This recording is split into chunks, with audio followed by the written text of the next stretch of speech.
So here's the Chinese glass that I used as a template. There's all the Marguard Lexan pre-cut stuff I got out of the UK.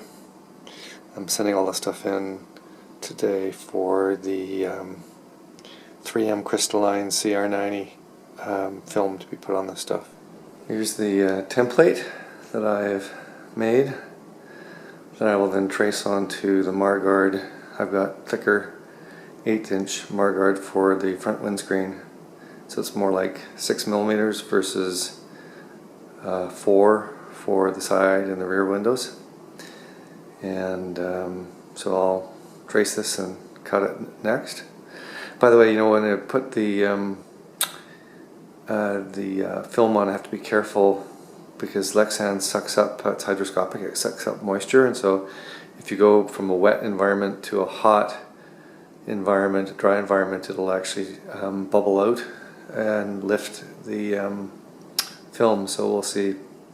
I don't think it's going to be a problem with Margaurd because it's already got a hard coating on it, which probably limits the moisture absorption and release, so we'll have to see. So I apologize, it's 3/16 for the windscreen nut. Everything else is 1/8 inch or 4mm. This is 3/16, which is the closer to 6mm. I'm just about to draw and cut. So I've mounted, just test fitted the rubber seal, and it's got enough, it's got overlap obviously with the underlying metal channel, so it goes about to there.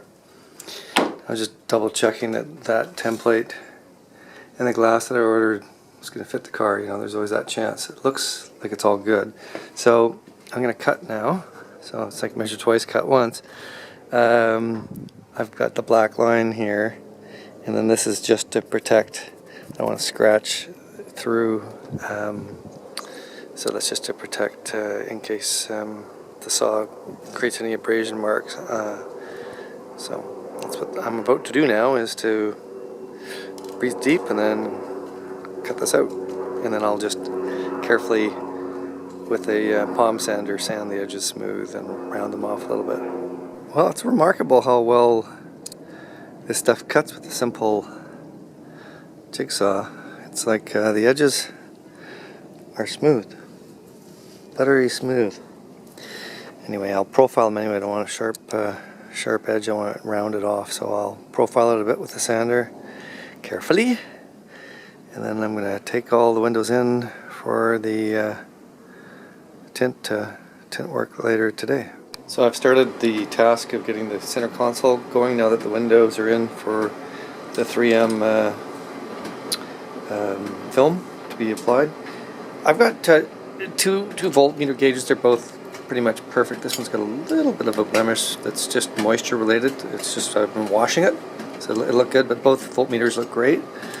And then I've got one of the oil temperature meters and one of the clocks, and they're all good. They're beautiful.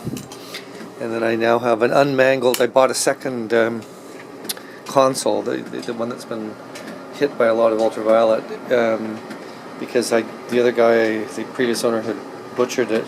He'd cut this out for a radio. So anyway, now I got a replacement one that's nice. This is the original console, but you see he's cut the back off of it, sort of crudely with a saw. This is what it's supposed to look like. And then there's the other piece that he'd mangled. He cut this all up. So I've now got a clean one, but neither one of these are perfect. They've both got scratches in them. So what I'm going to do, I've already started sanding this. This is quite soft because of the ultraviolet damage. I'm going to, sorry, that's the clothes washer over there. I'm going to fill this very carefully with some plastic filler, or you know, the rubber bumper filler stuff, and then I'm going to resand it down, and then I've got all of the internals I have to recolor anyway, so I'll get these things looking good, and it'll be an iterative process. We'll see how it turns out. And this is a replacement shifter that I was able, it's a new old stock shifter, which is sweet, got on the internet, and I'll color code, you know, that's going to be the same midnight blue.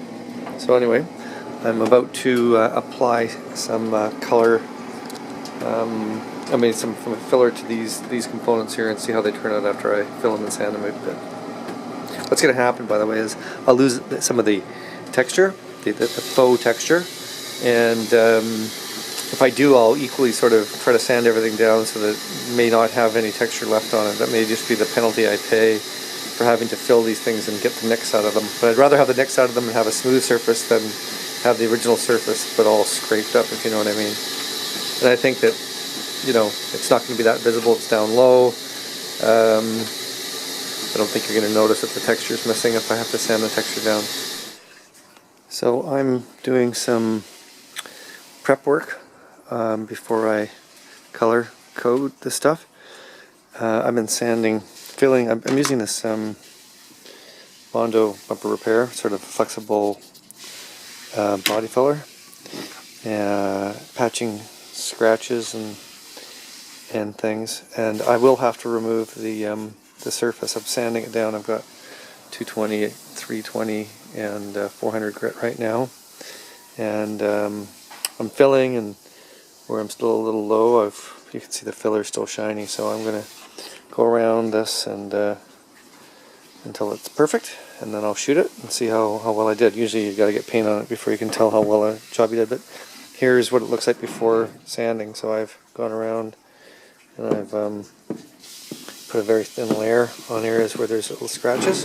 There's a couple holes that were drilled in this upper section. This lower section is covered by this gauge panel here, but I'm just in the process of slowly filling these 3 holes that were here and sanding them down, and I'll reshoot that in a black plastic paint as well, and then I can remount the gauges in the shifter in there, and it'll be nice to look at, hopefully, when this is done. So I'm about to continue on this process here.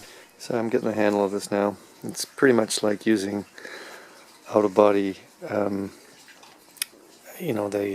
finishing putty, surface putty. So you just, little devil do you.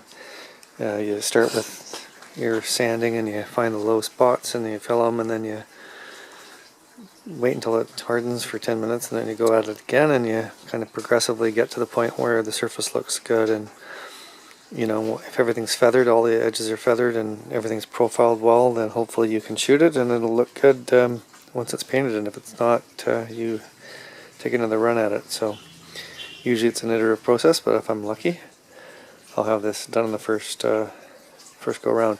It's not high gloss, which is a bit of a savior, because the high gloss is, automotive stuff shows so much more easily than a bit of a matte or a satin finish, which is what I'm going for in the interior.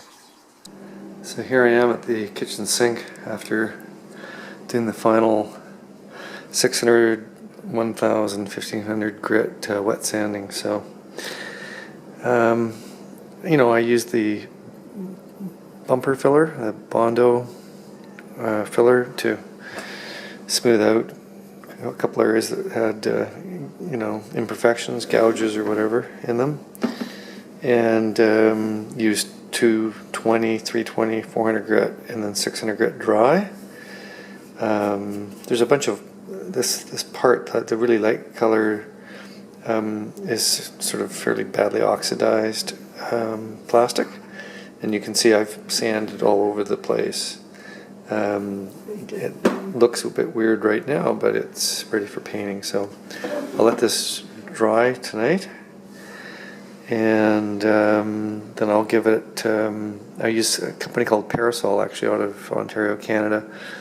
I will shoot it with, first of all I wipe it down with acetone, make sure that there's any grease or plastic mold release or anything gets off of it with the acetone, and then I let it dry for a few minutes, and then I shoot it with what's called an adhesion promoter. Let that dry for a few minutes, and then I shoot it with the it's called Veribond, and I'll do this in black, and then I'll do the rest of it in the midnight blue. And once I get this done, I'll show it to you guys. again, so it'll be coming back to the land of the living here.